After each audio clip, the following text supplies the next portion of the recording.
السلام عليكم ورحمة الله وبركاته. অনেক দিন পরে দেখা সাক্ষাৎ হওয়ার সাথে জন্য ভালো লাগতেছে। ওয়াজ নসিহত তো আসলে বড়রা করবে, যারা আছেন আমাদের আসলে کرام মুহাদ্দিসিন আযম, আমরা শুনবো, শোনা নিয়ে আসছি। যেহেতু আমি গত রাতে সফর থেকে আসছি, তো আল্লাহ মোতায়েন সাহেবের হুকুম হলো যে কিছু মুজাকারা মিউজিয়ামের দেখা সাক্ষাৎ হওয়ার কথা যাবে।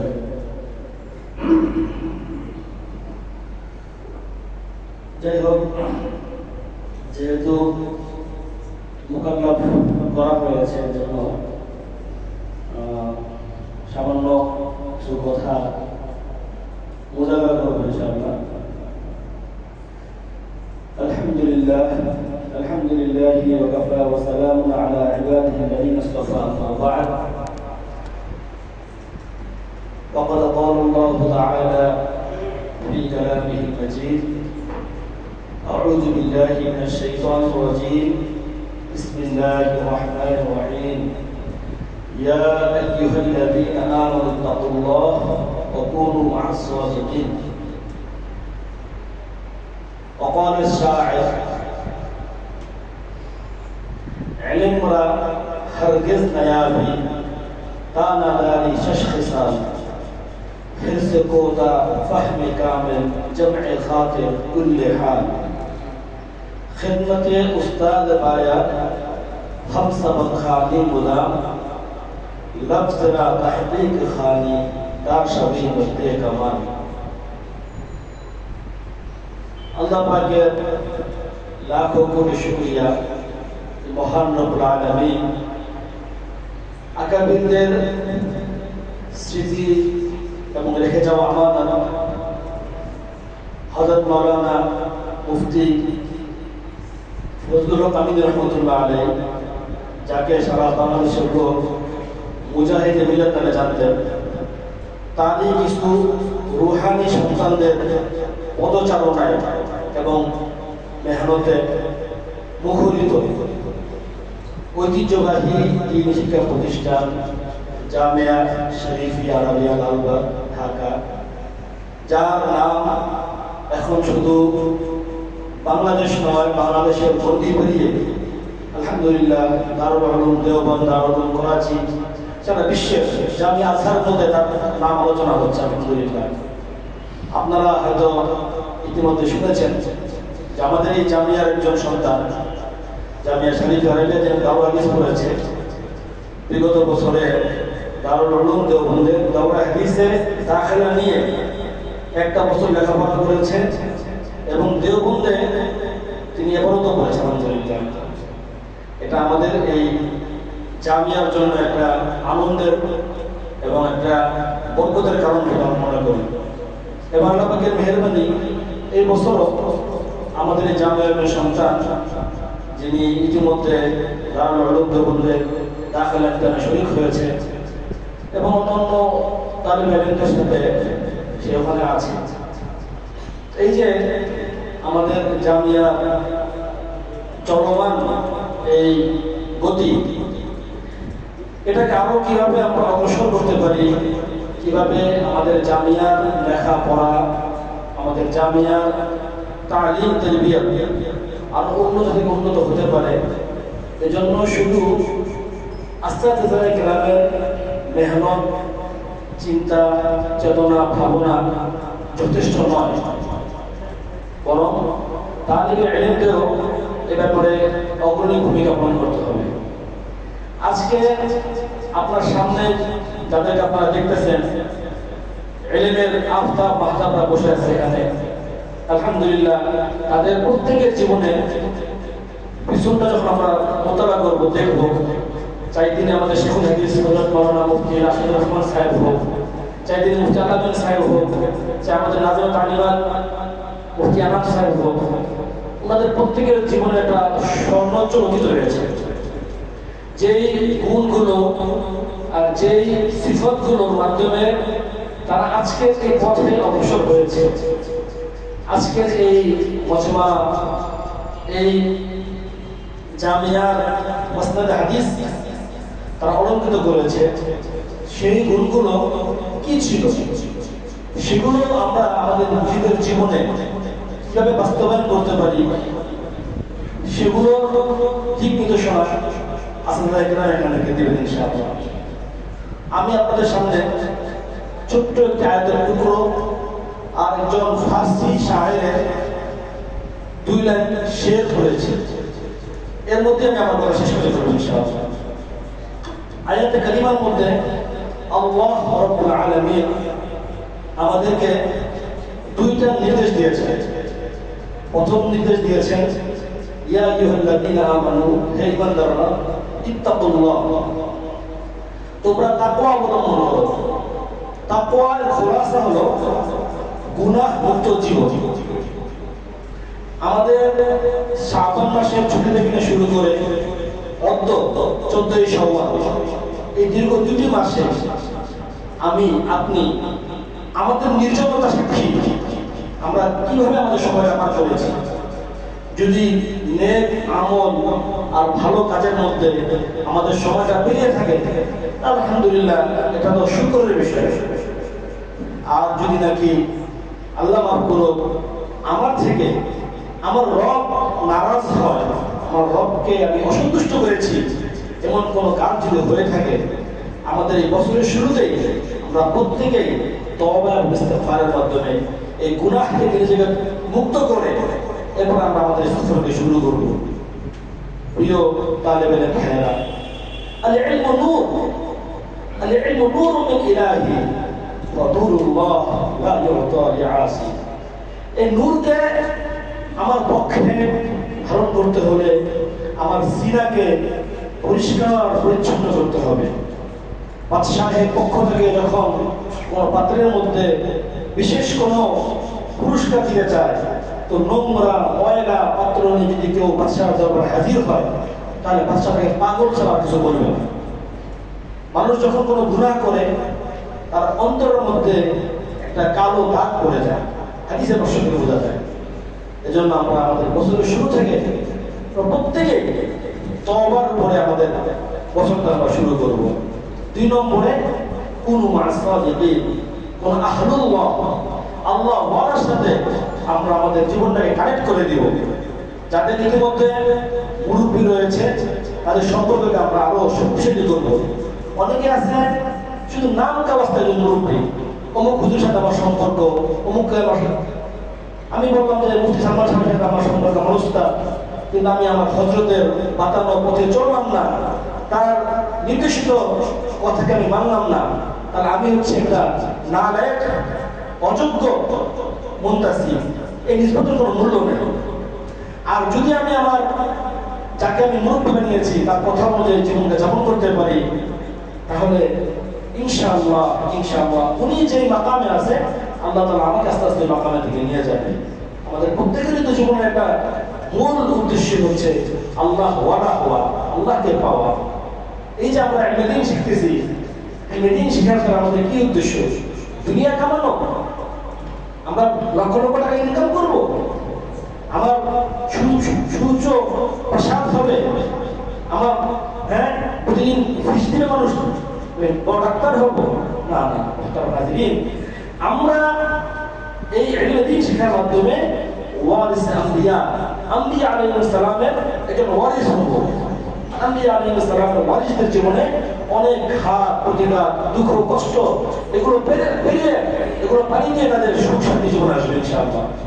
এজন্য শায়ের, এই যে ফার্সি কবিতা আমি পড়েছি, শায়ের বলেছেন যে 6টা গুণ যতক্ষণ পর্যন্ত তুমি তোমার মধ্যে অর্জন করতে না পারবা, ততক্ষণ পর্যন্ত ইলমে দ্বীন তোমার হৃদয়ে আসবে না, তোমার হৃদয়ে সে আবাস করবে না।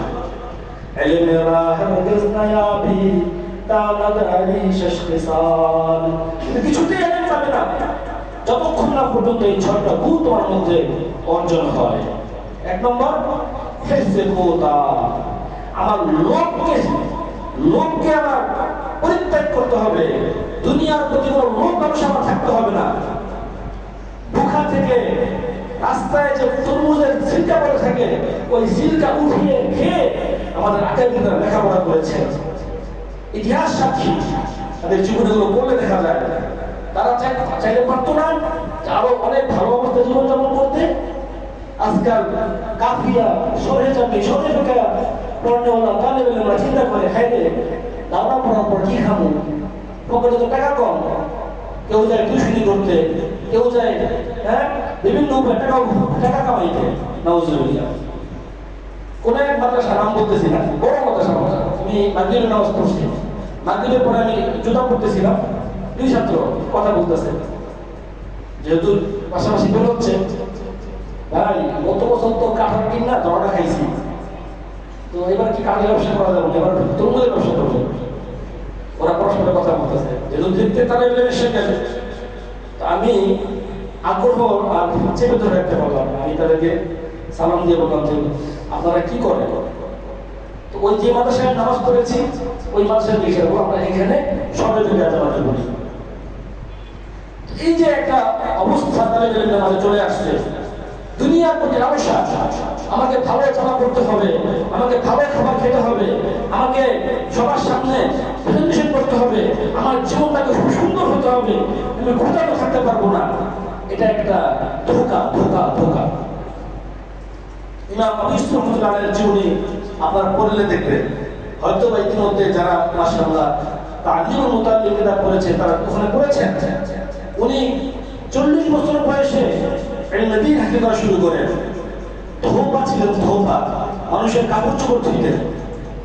ইমাম আবু হানিফা রাহমাতুল্লাহ দশটায় বসতে গিয়ে ওনার কাছে ভালো লাগছে, উনি নিয়মিত বসতেন।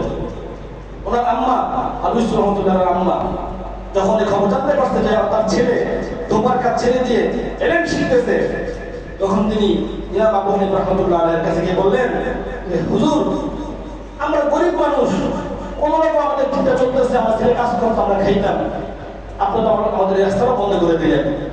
ইমাম আবু হানিফা রাহমাতুল্লাহ আলাইহি দেখলেন যে এত মেধাবী ভালো ছাত্র, যার দ্বারা অনেক কাজ হবে, তাকে এই কাজে লাগানো যায় না। তখন তিনি বললেন যে তোমার এবং তোমার ছেলের মাসিক খরচ কত হয়, আমি আবু হানিফা তোমাদের উভয়ের খরচ বহন করবো, তুমি তাকে ইলমে দ্বীনের জন্য লাগিয়ে দাও। আমি কসম করে বলতেছি, এই ছেলে একদিন বাদশাহরা যে খাবার খায় ওই সময়, এখন আমাদের বর্তমানে বর্তমানে আমরা ফালুদা খাই 30 টাকা করে, ওই ফালুদা না বিশেষ প্রক্রিয়া তৈরি হতো, নাম দেওয়ার জন্য ফালুদা। তোমার এই ছেলে ঘির মধ্যে ভিজিয়ে ফালুদা খাবে। আবার বর্তমানে বলছে কথা শেষ হয়েছে চলুই, তার মা ইলমে দ্বীন শিক্ষা লাগাই দিয়েছে। এই আবু ইউসুফ রাহমাতুল্লাহ আলাইহি খলিফা হারুন রশিদের জামানায় আজুল উযা সমস্ত প্রদেশের কাজীদের প্রধান ছিলেন তিনি। একদা কি দস্তরখানে বসে হারুন রশিদ আবু ইউসুফ রাহমাতুল্লাহ আলাইহি ওই ফালুদা খাবার খাচ্ছেন। আবু ইউসুফ রাহমাতুল্লাহ আলাইহি খাবারটা হাতে নিয়ে জিজ্ঞেস করলেন, কি খাবার? শানদার। বলে যে ये ऐसा खाना है जो हमें भी कभी कभी मुयस्सर होता है। এমন খানা আমরা যারা বাদশাহ আমরা নিয়মিত খাই না, 7 দিন 10 দিন 15 দিন পর একবার পাই, খাবারটা খাই। এমন দামি জাফরান দেওয়া হয়, রূপার পাত দেওয়া হয়, বিশেষ প্রক্রিয়ায় তৈরি করা হয়, খাবারটা মাঝে মাঝে খাওয়া হয়। আবু ইউসুফ রাহমাতুল্লাহ আলাইহি চামচ হাতে নিয়ে চোখ দুটো ছলছল করে মুস্কি হাসলেন। হারুন রশিদ কিছুই বুঝলো না, কি হলো, হাসতেও আছে কাঁদতেও আছে, কি এমন উপহাস আমার বাচ্চায় খাবার নিয়ে, কি কোনো অসুবিধা বোধ করছি না? হারুন রশিদ তার আগ্রহকে চেপে রাখতে পারলেন না, বললেন, হুজুর দয়া করে মাফ করবেন, আপনি কি এমন ত্রুটি পেলেন আমাদের খাবারের মধ্যে, হাসতেছেন, উপহাস করতেছে আমার খাবার নিয়ে? না হারুন রশিদ, আমার তো আমার উস্তাদের কথা মনে পড়ে গেছে। আমার উস্তাদ বলেছিল যে এই বাচ্চা একদিন বাদশাহ দস্তরখানে বসে ফালুদা খাবে, আর উস্তাদের ভবিষ্যৎবাণী আজকে আমার চোখের সামনে। অনেক মানুষ এই পর্যন্ত পৌঁছে যায় মুহতারাম, কিন্তু ইলমে দ্বীন তলবে যে জামানাটুকু আছে ওই জামানার কদর করতে হবে। আমি শুরুতে বলছি আপনার সামনে যারা বসে আছে তারা কিন্তু ওই জামানা আবু ইউসুফ নয়, আমাদের এই জামানা আবু ইউসুফ সাহাবানি রাখতে বসে আছে। আপনাকে মানতে হবে তাদের জীবনে, প্রত্যেকের জীবনে একটা স্বর্ণ চৌকি আছে, অনেক কিছু বিসর্জন দিয়েছে। এমন এমন উস্তাদ আপনার সামনে বসে আছে যারা মাসের পর মাস নাস্তাকে হিসাবে তার চোখে দেখে নেয়। সবাই যখন নাস্তা খেত তখন তারা পানি খেয়ে এসে দশটা বসছে। পকেট দুই পকেট শূন্য, লেখাপড়া করে গেছে, লেখাপড়াকে নিজের সিনার সাথে লাগিয়ে রাখছে। আজকে 10 হাদিসের মধ্যে তারা বসে আল্লাহ আল্লাহ রাসূলের তালিম দিচ্ছে। कुछ पाने के लिए कुछ खोना पड़ता है, কিছু পেতে হলে কিছু ত্যাগ করতে হবে। আপনার তালিব ইলমের জামানাটা হচ্ছে ত্যাগের জামানা। আল্লাহ একবার বলছেন বরখুদুন নজর লা কুশাই জাতিহি দামানে মারান। পাঁচা সূরার মধ্যে কবিতা আছে আবু হাসান নদী রহমাতুল্লাহ আলাইহি। তুমি তোমার রিক্ত পকেট দেখে, তোমার রিক্ত হস্ত দেখে তুমি পরেশান হইও না। তোমার চেহারা যদি তুমি ঝাঁকিয়ে রাখো, পূর্ণিমার চাঁদ তোমার ভিতরে লুকিয়ে আছে। তুমি তোমার কদর বুঝতেছো না, মূল্য বুঝতেছো না। তোমার মূল্য যখন তুমি বুঝবে, তখন এই তুচ্ছ চেহারা করে তুমি আর ছুটবে না ইনশাআল্লাহ। এজন্য 1 নম্বর হচ্ছে হেসে পৌঁছা। আমার লোভকে আমার কন্ট্রোল করতে হবে। যেই তালিবে ইলমের জামানায় তার লোভকে কন্ট্রোল করতে পারছে, ওই তালিবে ইলমের ভবিষ্যৎ তাকে অনেক উঁচুতে উঠে দিয়েছে। আমরা সচক্ষে দেখেছি যারা টিউশনের পেছনে লেগে আছে, এখনো সাইকেল নিয়ে ঘুরতেছে, শান্তি নেই বেচারা জীবনে। अरे वो जिंदगी तो जिंदगी नहीं जिसके मरने के बाद हजारों आंसू न रोए। মুফতি আলী সাহেব হুজুর জানাজা আপনারা দেখেছেন, আইজুল হক হুজুর জানাজা দেখেছেন, আহমদ সুজন জানাজা দেখেছেন, হ্যাঁ বাবুল হুজুর জানাজা দেখেছেন, দেখেছেন আপনারা? কেমন কেমন জানাজা? কি আমাদের কোন আত্মীয় লাগে, দাদা, বাবা, চাচা? কিন্তু সেই 350 কিলোমিটার দূরে তিনি জীবনযাপন করেছেন, হয়তো জীবনটাকে চোখেও দেখি নাই, তার জন্য আমার চোখ দিয়ে দর দর করে পানি পড়তেছে। এটা হচ্ছে ইলমি মুহাম্মদ। তিনি ইলমের জন্য মেহনত করছেন, তার জন্য আমাদের দিল আল্লাহ মুহাম্মদ দিয়ে দিয়েছেন। সারা দুনিয়া আপনার জন্য কাঁদবে, আপনার ইলমকে তারা সম্মান করবে, কিন্তু ইলমের জন্য আপনাকে মিটিয়ে দিতে হবে। নাম্বার 2, হিফজে খোতা ফাহমে কামেল। সবককে ভালো করে বুঝতে হবে, সবককে ভালো করে বুঝতে হবে, মনোযোগ দিতে হবে। অনেক তালেবে ইলম আছে লামসাম করে পড়ে সময়টা পার করে দেয়। হুজুর ধরবে না সবক, আমি তো এখন যারা পড়ি এখন তো আমার সবক ধরবে না। আরে ভাই, সময় তো আপনার শেষ হয়ে যায় না, আপনার সবককে আপনার বুঝতে হবে। সবকে বসে জামে খাতির কুল্লে হাল। আরেকটা হলো যে নিজের মনোযোগটাকে ধরে রাখতে হবে। অর্থাৎ দেখা যায় অনেক তালেবে ইলম তার মাশাআল্লাহর অভাব নাই, মানে সে এখনো ফারাক হয় না, কিন্তু তার এদিকের খবর সেদিকের খবর, বোনের বিয়ে, এই সেই সব মানে শুনতে মাত্র নিয়ে বসে আছে। এত মাশাআল্লাহ নিয়ে দিন হাজির হয় না। আপনারা নাম শুনেছেন, এই যে আমাদের কাছে জামিয়া কোরআন লালবাগ এর স্বনামধন্য যিনি প্রিন্সিপাল ছিলেন, যাকে বলা হয় হ্যাঁ শামসুল হক ফরিদপুর রহমতুল্লাহ আলাইহি, নাম শুনছেন না? উনি দেবন যখন লেখাপড়া করছেন, ওনার বাংলাদেশ থেকে যত চিঠি গেছে সেটা হবে ছিল না, চিঠি আদান প্রদান হতো। চিঠিগুলো সব নেই ওনার তোষকের নিচে রেখে দিতেন, কোন চিঠি খুলতেন না। সবার চিঠি তোষকের নিচে, জিকর তোষকের নিচে, বাড়ি থেকে চিঠি আসে তোষকের নিচে রেখে দেন। যখন শাবানের সালানের ইমতিহানে ছুটি হয়ে যেত, তখন তিনি সবগুলো একটা করে খুলতেন। কখনো বাবা মারা গেছে, চাচা মারা গেছে, কাঁদতেন। বোনের বিয়ে, হাসতেন, এই হাসছেন, এই কাঁদছেন, এই হাসতেন, এই কাঁদছেন, সবগুলো চিঠি একদিনে পড়তেন। কেমন? ওনারা ইলমে দ্বীনের জন্য প্রতিবন্ধক হয় এমন কোন কাজকে তাদের জীবনে রাখতে প্রস্তুত ছিলেন না। এজন্য 100 বছর হয়ে গেছে, ওনারা চলে গেছে আমাদেরকে ছেড়ে, কিন্তু নাম শুনে মনে হয় যেন কত বছর ছিলেন নাকি, উজ্জ্বল হয়ে আপনাদের নামগুলো।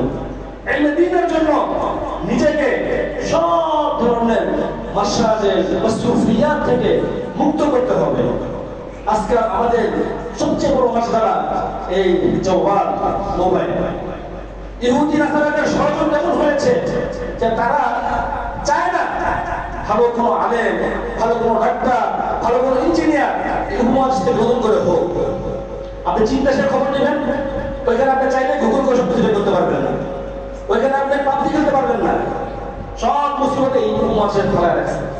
তোরা পাবজি খেল, তোরা সিনেমা দেখ, তোরা যা মন চায় কর, করে এই মাটি থেকে যেন আর কোনো স্বপ্ন বের হয়ে না আসে। তাদের শত্রুতা তারা ছড়িয়ে দিয়েছে। সারা বিশ্বের মধ্যে গত বছর জরিপ চালানো হয়েছে, তো পর্ণ ফিল্ম দেখা হয়, ওখানে ওদের জরিপ হয়, তো বাংলাদেশ 3 নম্বর হয়েছে। SEX শব্দটা সার্চ দেওয়ার ক্ষেত্রে বাংলাদেশ 5 নম্বর হয়েছে, 3 নম্বর হয়েছে।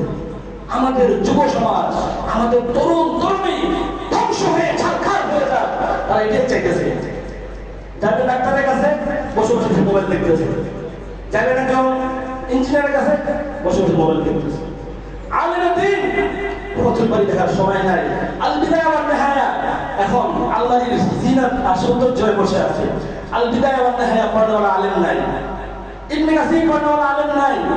নতুন প্রজন্ম এমন একটা ওলামা নিয়ে আসতেছে যে ওলামা সব কিছু মোবাইলের মধ্যে।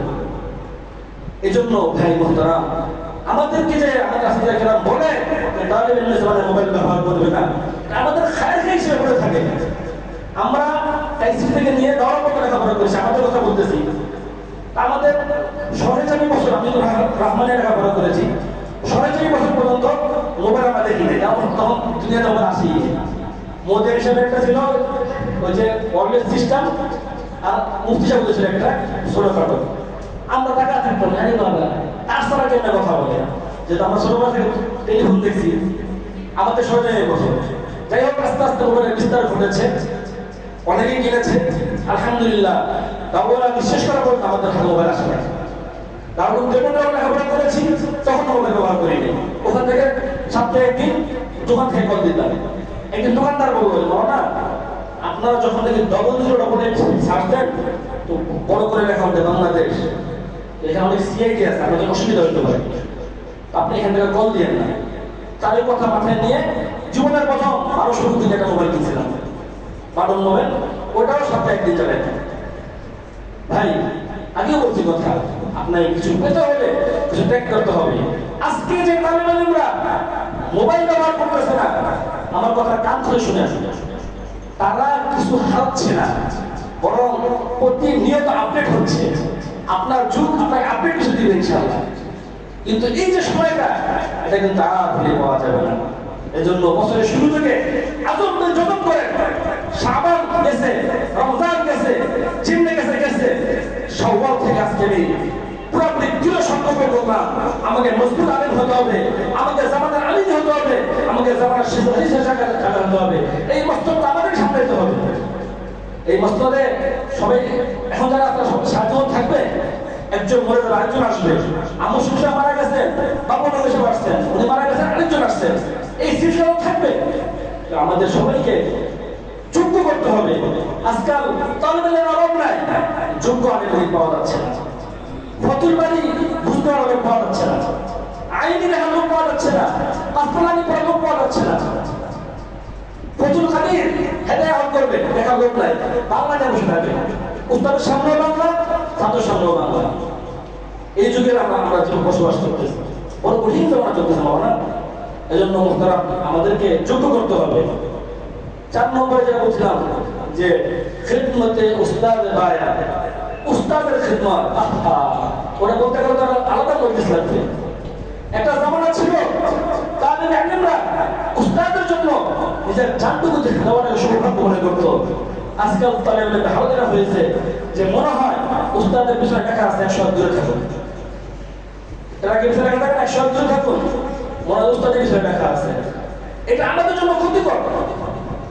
আপনার যাকে ভালো লাগে সময় নিয়ে অল্প সময় যতটুকু পারেন খিদমতের জন্য নিজেকে পেশ করেন। 14 সপ্তাহের কথা বলতেছি, হযরত মোনাজাত গেছেন গত বৃহস্পতিবারে ভোট দেওয়ার জন্য, দেওবন্দে ভোট চলতেছে ইউপিতে। তো আমি এসে আবার ফোন দিলাম দুটো ছেলেকে যে আপনারা কখন বসবেন। আমরা এখান থেকে রওনা করছি, রওনা করতে করতে আমি বলছি তাকে বলে রাখছি আপনারা যখন কাছাকাছি যাবেন আমাকে ফোন দিয়ে। তো রাত তখন বাজে 2:10, আমার নম্বরে ফোন আসছে যে আমরা কাছাকাছি। আমি গিয়ে দাঁড়ায় আছি এর সামনে, হযরত গাড়ি থেকে নেমে বলতেছে রাত 2 বাজে, আমি তক তুম জাগে হো। দিল্লি বলছেন, কিন্তু আমি সবগুলো সামান ধরে বাসায় পৌঁছে তারপরে শুয়েছি, কারণ আমি পারতাম না সে শুয়ে পড়তে। আমাকে তো মোকাবিলা করা নেই।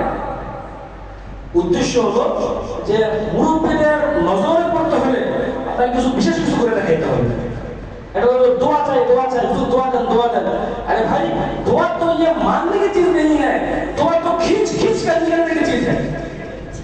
ऐसा काम करे आप एमन काज करें আপনার অজান্তে, আপনার না থাকা অবস্থায় আপনার কথা মনে করে আপনার উস্তাদের চোখ দিয়ে দরকার করে পানি পড়ে। এটা পুষ্কারকে দেখাই। মুফতি সাহেবের কথা আমরা শুনেছি, হযরত যখন নাকি এখানে লেখাপড়া শেষ করে পাকিস্তানে লেখাপড়া করতে যাবেন, সমস্ত উস্তাদের সাথে মশলা করছে, সবাই ঠিক আছে তুমি যাও পাকিস্তানে লেখাপড়া করতে। উনি সামান গুছিয়ে মাদ্রাসার নিচে এসে এখন রওনা হয়ে যাবে। আমার নাম মনে নাই, কিছুটা বলতে পারবেন হয়তো। আরেক উস্তাদ এসে উনি সামান সব আটকাইছিলেন, আমি জানি দেবো না নামটা। হ্যাঁ, ওরা উস্তাদরা আটকাইছে, তুমি যেটা সব ভালো লাগতেছে না, সামান আটকাই দিছে। মানে ছাত্রের বিদায় উস্তাদের কলিজা ফেটে পাশ পাশ হয়ে গেছে। কি চাইছে আমার মনে, কি কাজ করছে উনি, তালিমের জমানে কিভাবে পার করছে।